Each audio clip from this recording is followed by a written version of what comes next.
High everyone, welcome back to my channel. আশা করছি তোমরা সবাই খুব ভালো আছো। ওয়েডিং সিরিজের আরও একটি নতুন ব্লগে তোমাদের সকলকে জানাই স্বাগতম। হ্যাঁ, তোমাদের মধ্যে অনেকেই কমেন্ট করবে এখন যে এত দেরিতে কেন ব্লগ। আসলে আমি মাঝে ভেবেছিলাম যে আর আপলোড করব না, কারণ যেহেতু দেরি হয়ে গেছে। তারপর ভাবলাম যে না, নিজে দেখার জন্য হলেও ব্লগগুলো আমি আপলোড করে রাখবো। আর যেহেতু দেরি হয়ে গেছে তাই ভাবলাম যে ওয়েডিং মান্থেই আমি বাকি যে কটা দু একটা ব্লগ বাকি আছে যেটা করতে পারিনি সেগুলো আমি আপলোড করব। তাই জন্য আবার ভয়েস ওভার করতে বসেছি। যেহেতু পুরো ভিডিওটা ভয়েস ওভার করতে হয় তার জন্যই আরও বেশি ডিলে হয়ে গেছে। আর বিয়েবাড়ি মানেই তো জানো যে সবাই মিলে একসাথে হয়। এখানে আমার পিসিতো বোন সবাই এখানে আড্ডা দিচ্ছিল আর কি। সেদিন আমাদের ছিল হলুদ স্নান, যেটার ভিডিও আমি আপলোড করেছি আগেই। আর যারা দেখোনি, আমি ডেসক্রিপশনে যে কটা ভিডিও আপলোড করেছি বিয়ে ওয়েডিং সিরিজের সেগুলো আমি লিঙ্ক দিয়ে দেবো, তোমরা চেক আউট করো। তারপর এখানে আমার শাখাপলা পরানো হবে। তো এই যে আমি এই শাড়িটা পরেছিলাম, এই শাড়িটা আমার খুবই প্রিয় একটা শাড়ি। আর আমার মুখটা দেখেছো কি মুমূর্ষু রোগীর মতো লাগছে। মানে হ্যাঁ, জানি বিয়ে মানে মন খারাপ হবেই, কিন্তু আমি এতটাই বেশি মন খারাপ করেছি। আমাকে ধরো। এই ভিডিওগুলো যখন দেখছি তখন আমি উপলব্ধি করলাম যে বিয়ে তো জীবনে একবারই হয়, তাই ওই সময়টাতে মন তো খারাপ হবে, কান্নাকাটি হবে, কিন্তু ওটা না করে স্মাইলি ফেসে থাকাটাই ভালো। তাদের ফটো ভালো আসবে, ভিডিও ভালো আসবে, সমস্ত কিছু ভালো আসবে। জানি না আমি কি মনে ভাবছিলাম, আর এত আমার দুঃখ লাগছিল, আর চারিদিকে চিন্তা ছিল বিয়ের দিনে। তো আমার মুখটা দেখে তোমরা বুঝতে পারছো একটু হাসি নেই, যেটা আমার এখন দেখতে একদমই ভালো লাগছে না। আর প্রমি যেহেতু ভিডিওগুলো করছিল আমাকে বারবার বলছিল হাসতে, তো আমি কেন জানি একটু হাসিনি, মানে একদমই এখন আমার খুব খারাপ লাগছে। তো এখানে যে সবাই মিলে বসে ধরে হাত ধরতে হয়, ধরে রাখতে হয়, রেখে তারপরে শাখা পলা সব কিছু পড়া। এখানে আমার পাশে তো মা, তারপরে আমার দিদারা বসে আছে, উপরে এটা আমার মাসি হয়। সবাই সেম শাড়ি পরেছে। এই শাড়িটা দেওয়া হয়েছিল মেহেরিতে, তো একই শাড়ি পরতে বলা হয়েছে, কারণ ভালো লাগবে দেখতে সবাই মিলে যদি এক শাড়ি পরে। আর তারপর আমাকে সবাই মিলে আশীর্বাদ দিল। দেওয়ার পর আমি ঠাকুর ঘরে প্রণাম করে নিলাম, করে আমাকে ধরে ছাদে নিয়ে গেল, মানে যেখানে বৃদ্ধি পুজো হচ্ছে ওখানে।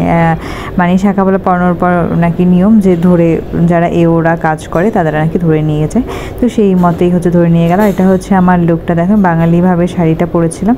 আর আমি যে গলায় হারটা পরেছিলাম এটা আমাকে আমার বড় মাসি দিয়েছে। আর যেটা ইয়াররিংস পরেছে সেটা আমার মেজো জেঠি আমাকে দিয়েছে বিয়েতে।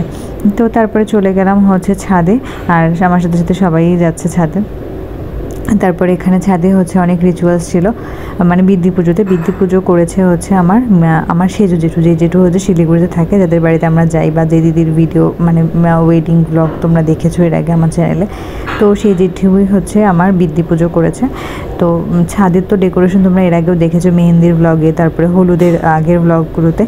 আর পুজো শুরুর আগে খুব তাড়াতাড়ি করে আমি কটা ফটো একটু তুলে নিয়েছিলাম, কারণ এরপরে আর সময় হবে না। এখানে তো থাকবে মানে কি বলবো, বাঙালিদের যে নিয়ম থাকে না, মানে যখন যেটা বলবে তাড়াতাড়ি করে চলে আসতে হবে, আত্মীয় স্বজনের কথা শুনে আর কি। ওই ফটো ভিডিও ফেলাও ওগুলো নিয়ম নীতি আগে করতে হবে, না হলে হবে না। তো তাড়াতাড়ি করে কটা ফটো তুলে এসে আবার এখানে বৃদ্ধি পুজোতে বসলাম। তো বেশিক্ষণ লাগেনি এখানে পুজোর সময়টাতে, মানে যেটুকুই বেশিক্ষণ ধরে পুজোতে ছিল, আমি খালি যেটুক নিয়ম ছিল সেটুক করে আমি নিচে চলে গিয়েছিলাম, কারণ আবার আমাকে পার্লারে যেতে হতো।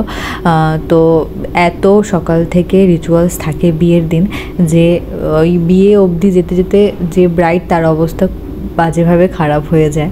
জানি না কেন এত রিচুয়ালস। তারপর এখানে বাড়ির সামনে কলা গাছ রাখা হচ্ছিলো আর কি। এটা আমার দাদাভাইও শিলিগুড়ি থেকে এসেছিলো, মানে আমার বিয়েতে মোটামুটি সবাই এসেছিলো। তো গেটের সামনে এখানে সবাই কলা গাছ রাখছিল, আর এখানে ঘট বসাতে হয় আবার উলু দিয়ে, সেটাও করা হচ্ছিল আর কি। তো এই সমস্ত যারা দেখছো না ভিডিওগুলো, মানে তোমাদের সাথে সাথে আমিও প্রথমবারই দেখছি, মানে আমি জাস্ট প্রমি আমাকে দিয়েছে ফোনে, আমি নিয়েছি ভিডিওগুলো মানে এডিট করার জন্যে।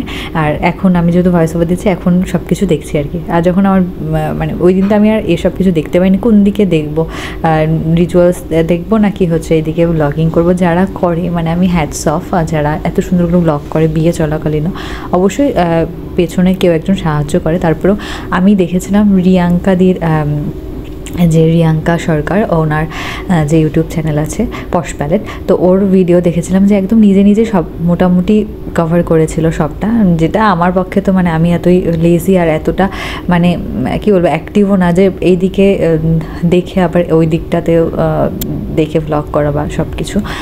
তো এখানে হয়ে গেছে গাছ, কলা গাছটা রাখা, তারপরে ঘট বসানো, এরপরে সবাই মিলে যাবে এখন জল ভরতে।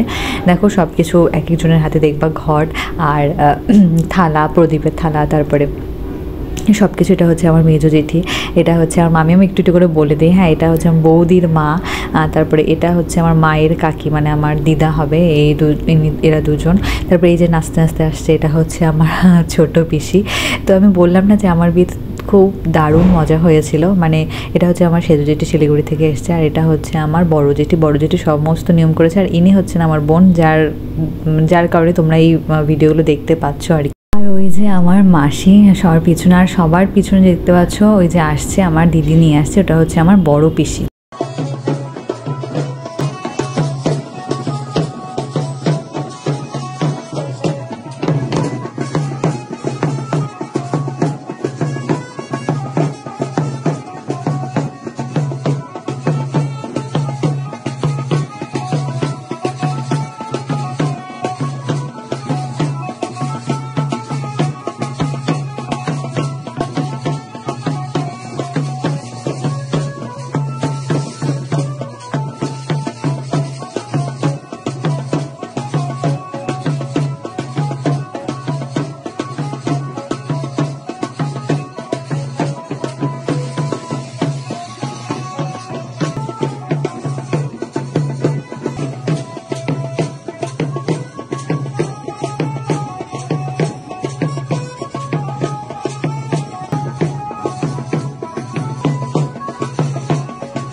আমার বড় পিসিকে তোমাদেরকে দেখালাম না, বড় পিসি হচ্ছে অনেক বছর আগে বড় পিসির একটা অ্যাক্সিডেন্ট হয়েছিল, যার কারণে ওইভাবে হাঁটছে। কিন্তু বড় পিসি তো অ্যাক্টিভ একজন পার্সন, যে সবার আমাদের বংশের আর কি যাদের যাদের বিয়ে সবার বিয়েতে আসে, আর বড় মানুষরা থাকলে একটা আলাদাই আনন্দ হয়। বড় পিসি দেখতে না একদম আমার ঠাম্মার মতো। তো এখানে সবাই গিয়েছিল মায়ের মন্দিরে আগে পুজো দিতে, মানে মায়ের মন্দির, তারপর কৃষ্ণ মন্দির, সব মন্দিরের পাশাপাশি আছে ওগুলো। তো তোমরা এর আগে আমার যারা ব্লগ রেগুলার দেখো তারা জানোই এই মন্দিরে আমিও চাই। তো ওখানে সবাই পুজো দিতে গিয়েছে।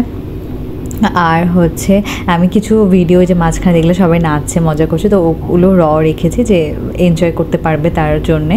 আর দেখতেও ভালো লাগছে, বিয়ের বাজনাটা না শুনলে এত ইমোশনাল লাগে, এত নস্টালজিক ফিল হয়। তো এইটা হচ্ছে আমার আগের বাড়ির গলি, মানে যেখানে আমার জীবনের আমি 19 বছর পার করেছি সেইটা আর কি। এখানে মায়ের মন্দির আছে, বের হতেই আমাদের বাড়ি থেকে বের হতেই ওইখানে মায়ের মন্দির, ওখানে পুজো দিয়ে সবাই আমাদের পুরনো বাড়িতে ঢুকে, যেটা হচ্ছে আমাদের পুরনো বাড়ি। এটা হচ্ছে তুলসী বেদি, মানে এখানে কত শত স্মৃতি রয়েছে এই বাড়িতে, মানে ছোটো থেকে এই বাড়িতেই বেড়ে ওঠা, তার কোনো অবশ্যই স্মৃতি থাকবে। তো যে ভিডিও করেছেন প্রমি হয়তো করেছে, তো এখানে দেখো দেখাচ্ছে এটা হচ্ছে আমাদের বাড়ি, আর ওইটা হচ্ছে আমার মেজুসিটিদের বাড়ি। এরপরে সবাই চলে গিয়েছিল হচ্ছে সুখসাগরে হচ্ছে জল নিতে। প্রথমেই তোমাদেরকে বললাম না যে বিয়ের দিন সকাল থেকে এত নিয়মকানুন থাকে, মানে যারা এগুলো করে তাদেরও বিয়ের সময় রেডি হতে গিয়ে অনেকটা সময় চলে যায়। আমি তো তখন বাড়িতে ছিলাম, আমি হচ্ছে মানে এই যখন ওরা সব জল নিতে গেছে বা এই রিচুয়ালসগুলো করছিল তখন আমি তো পার্লারে চলে গিয়েছিলাম। তাও আমার পার্লারে যেই টাইম ছিল সেখান থেকে আমি ওটা আমি বিয়ের যে ভিডিওটা দিব সেখানে আমি তোমাদেরকে শেয়ার করব। এখানেই ভেবেছিলাম অ্যাড করে দিব, কিন্তু দেখলাম যে লেন্দি হচ্ছে ভিডিওটা, আর অনেকটা লেন্দি, তোমরাও দেখতে ভালো লাগবে না, তোমাদের আগ্রহ থাকবে না, তাই জন্য এটাই অবধি রাখলাম। রিচুয়ালসগুলো তোমাদের সাথে টুকটাক শেয়ার করলাম। এটা হচ্ছে বিদ্যা, এটা হচ্ছে আমার ভাস্তি। আর এখানে দেখো নিয়ম, এর মধ্যে দুটো প্রদীপ একসাথে ছেড়ে দিয়েছে। জানি না এগুলো কেন, মানে এই রিচুয়ালসগুলোর এক্স্যাক্ট কারণটা আমি বলতে পারছি না। তো যেগুলো আছে সেই অনুযায়ী আমি ভয়েস ওভার দিচ্ছি। এখানে সবাই দেখো জল তুলছে, এই জল দিয়ে কিন্তু কোন দিন স্নান হবে যেন, মানে বিয়ের পরের দিন সকালবেলা এই জল দিয়ে সব আমাদের দুজনকে স্নান করিয়েছিল। তো সেটারও ভিডিও আছে, সেটাও তোমাদের সাথে আমি শেয়ার করব। তো এই ঠান্ডার মধ্যে যারা যায় তাদেরও কষ্ট না, ঠান্ডা পুরো জলের মধ্যে নামছে, কিন্তু যারা এই রিচুয়ালসগুলো করছে তারা খুব আনন্দ নিয়েই করছে, তোমরা তাদের ফেস দেখেই বুঝতে পারছো। আর দেখো কতগুলো অটো গিয়েছিলো, এখানে প্রায় 10টার মতো মনে হয় অটো আছে, সবাই 10টা অটো করে গিয়েছিল। এখানে হচ্ছে অথরিটা আছে আমার বৌদি।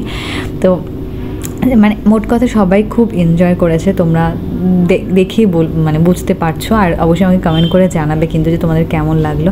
আর বাকিটা রাখলাম, টাটা।